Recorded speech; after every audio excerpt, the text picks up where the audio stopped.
Bonjour à tous.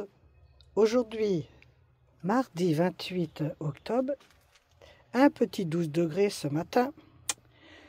Et ben, ça y est, ces gentes dames sont commencées à rentrer en hibernation. Donc c'est décidé. Demain, nous avons le matin à 8 degrés, mais les températures d'ici la fin de semaine et début de semaine prochaine vont remonter au-dessus de 12 degrés. Donc demain, je les mets tous au frigo. 8 degrés, c'est très bien. Elles ne vont pas avoir de transition. Elles vont tous aller dans les frigos, réglés entre 3 et 4, 5 degrés, pour une longue hibernation jusqu'au 15 mars.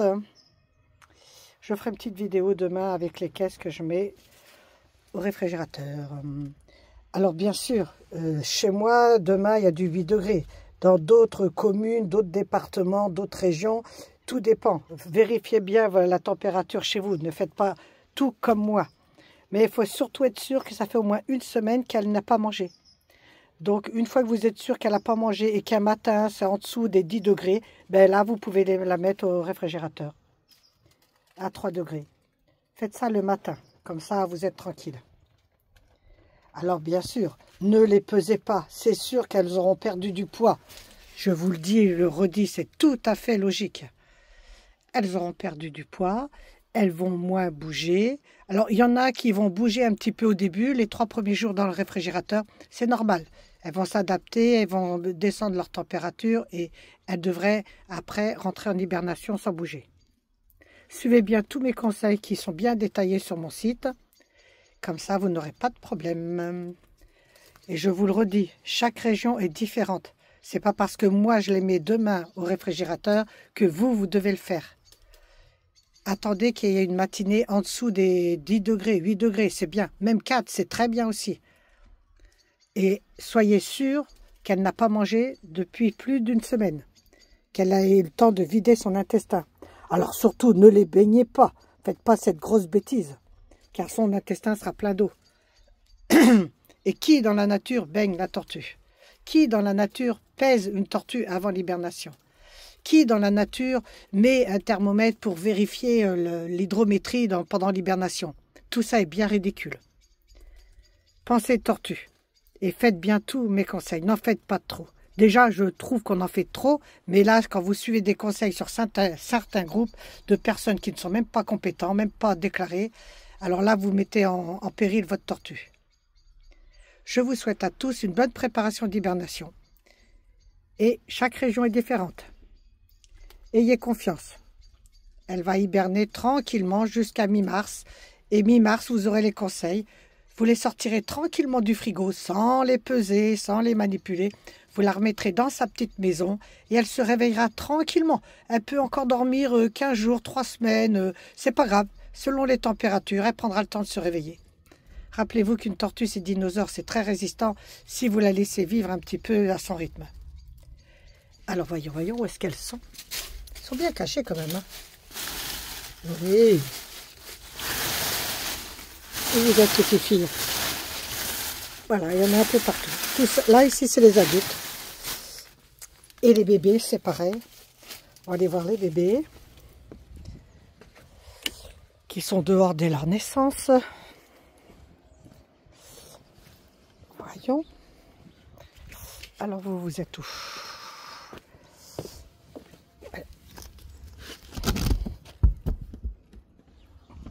Ah ben oui, ils sont bien cachés aussi.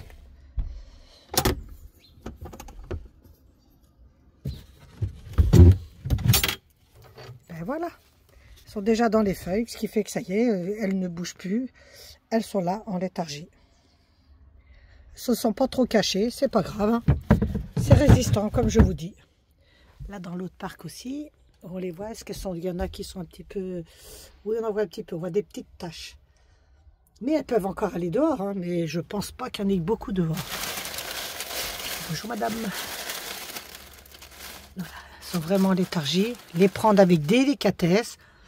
Et voilà, madame dort. Je vais essayer d'en prendre une qui bouge un peu plus, vous faire voir comment elles sont toutes bien rentrées. Oh, c'est une toute petite pitchoune. Donc quand vous bougez ces pattes, c'est là que vous sentez une petite résistance. Maintenant, vous voyez, elles sont bien rentrées en léthargie. Hein. Belle petite pitchoune. Bon, elles ont toutes les pattes rentrées et commencent bien à dormir. Et voilà toi. Non, elle est déjà rentrée, voilà, elle va peut-être sortir un peu ses pattes, voilà. Et quand vous bougez un peu, là, vous voyez, hop, et ça veut dire qu'elle est en pleine forme. Elle commence à rentrer en léthargie.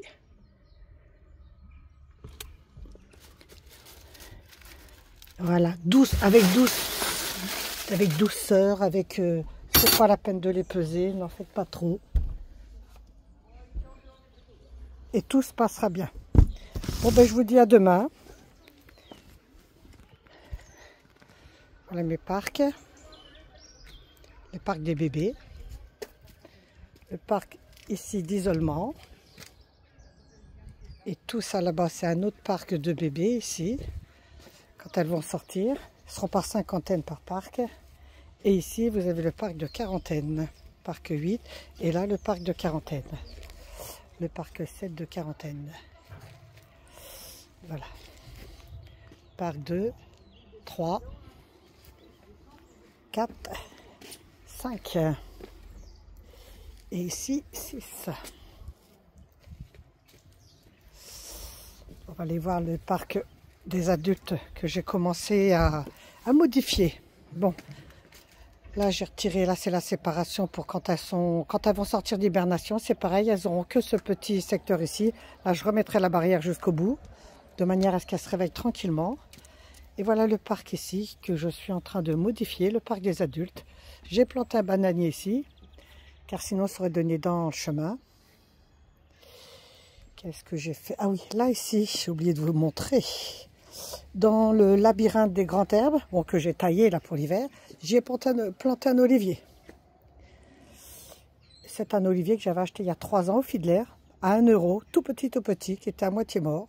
Et ben voilà, maintenant j'espère qu'il va s'en sortir, qu'il va bien reprendre. Alors on va aller voir ce que j'ai commencé à faire. Voilà, mon parc, les allées sont bien nettoyées. Les petits sapins nains ont bien pris, les pins nains. Là, j'ai toutes les petites cachettes que je vais modifier encore, hein, que je vais bien arranger. Ça, c'est le thym Manu qui est tout grand, qui va faire que je taille un petit peu parce qu'il a pris de l'ampleur. L'olivier qui a déménagé au moins 4-5 fois, mais qui reprend. J'ai pas envie de le jeter. Je lui redonne une chance. Voyons. Qu'est-ce qu'on peut vous montrer? Bon, la butte de ponte qui commence à être envahie, mais c'est bien, l'herbe, elle est facile à arracher. C'est très bien ça. Et voilà ce que je commence à faire. J'y ai mis le pont ici. Bon, j'ai fait, j'ai défait, j'ai refait. C'est le début, hein. Donc là, j'ai fait un passage ici pour aller dessus, sur le pont.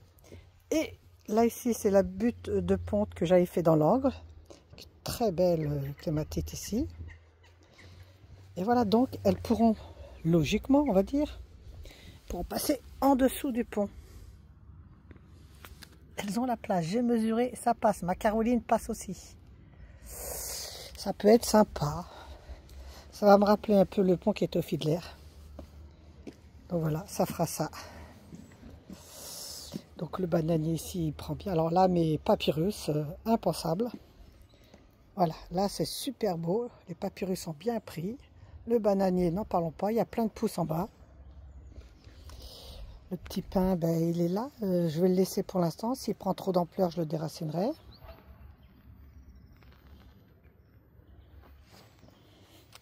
Et si on prend dans ce sens-là, le pont, bon, je vais mettre en bas, ce sera une autre bordure, ce sera autre chose, voilà. Ils peuvent aller en dessous, passer de l'autre côté. Imaginez que vous êtes une tortue et vous passez de l'autre côté.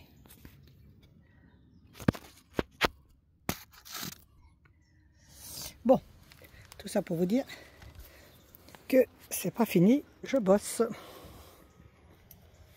J'améliore. Voilà. Lui, il a bien pris aussi, n'en parlons pas. Beau palmier. Cheveux d'ange, vous savez ce que c'est, ça pousse bien, ça leur fait un bel abri. Hein.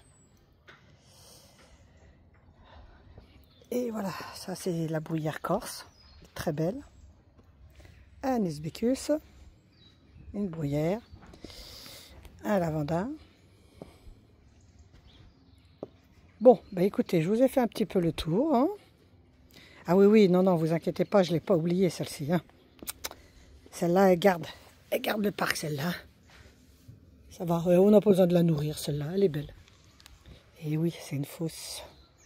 Eh ben, je vous dis tous à demain. Allez sur mon site www.torturama.fr. Vous y découvrirez plein de choses.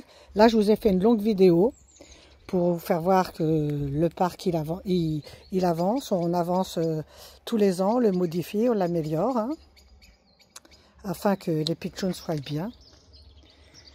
Je vais refaire un point désertique, je vais remettre de la terre, je vais vraiment tout refaire. Là, leur maison, je vais l'isoler, la doubler. Comme ça sera encore mieux. Mais pour l'instant, elles sont au calme. Si vous allez sur le site, vous y découvrirez dans Shop toujours des pitchouns de 2024 de disponibles. Pour l'année prochaine, je ne vais pas changer le prix, elles vont rester à 180.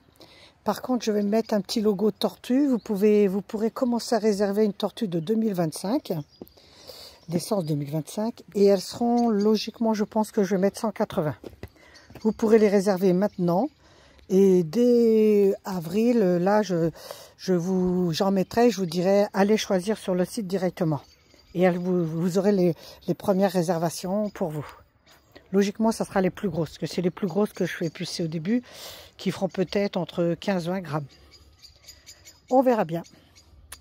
À bientôt. Je vous souhaite une bonne hibernation à tout le monde. Et mes adoptants, n'hésitez pas à me contacter si vous ne trouvez pas les réponses dans les FAQ ou sur mon site. Mais logiquement, maintenant, j'ai plus de problème. Tout le monde arrive à trouver les réponses à leurs questions sur mon site. Au revoir.